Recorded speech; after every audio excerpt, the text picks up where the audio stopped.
business psychologists are wondering, in the past, leaders were chosen based on truthfulness of their promises, their charisma, masculinity, their decision-making, and only then on their governing skills and how they deal with income and unemployment problems and so on.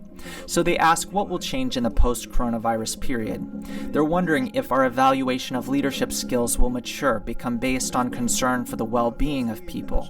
This is what business psychologists are asking. What do you think a leader of the future will be like? A leader of the future is someone who understands how to bring people together. That's all. There is nothing else. But we need a small note here. This is not like Mao, Lenin, or Trotsky and so on, those who inspired masses from atop an armored vehicle. There are many such great inspirational speakers. We need a leader that doesn't seek to prevail over others, but one to unite absolutely everyone. That's the problem. It's always an us and them scenario. Yes, this is the rule.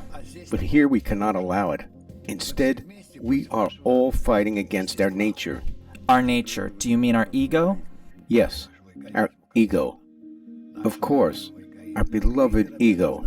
A leader has to know the nature of the world and how to deal with it, or rather, how he cannot deal with it. You're asking a lot from a leader. Why? Well, this has to be quite a paradigm shift for a leader. How else could one be a leader if he doesn't understand what he's dealing with? He needs to fully understand and feel nature, its altruistic quality, its integral nature, its purpose and value.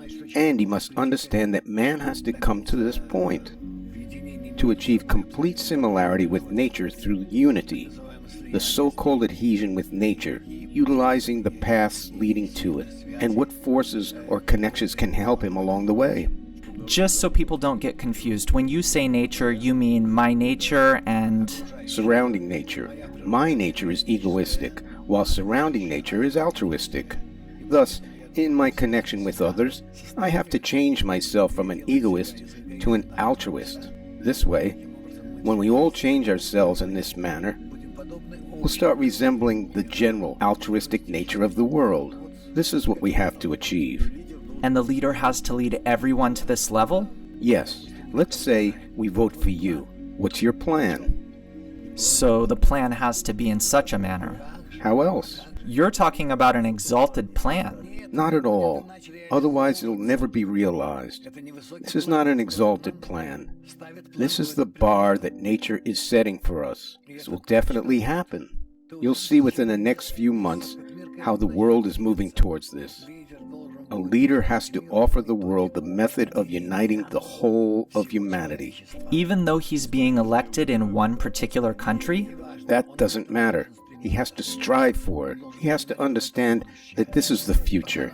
And until we get there, we'll suffer. Both him, his country, and everyone in the world. Thus, this is exactly the goal he must communicate, and the specific steps to get there that he wants to realize now, in his country, his nation, and so on. So thinking of uniting my people, I am thinking of uniting the entire world. Is that so? There is no other way. This is incredible. Otherwise, there is no plan. This is a revolution in the thinking of any leader, because you can't see that in the UN. Everyone protects their own interests. You're offering a system to these leaders where, despite the fact that they're leaders of certain countries, they must think about the entire world. Indeed. And in the last place of consideration, their own country? Yes. Really? My friend, are you bargaining with me? No. So there's nothing more to say. Everything will be fine.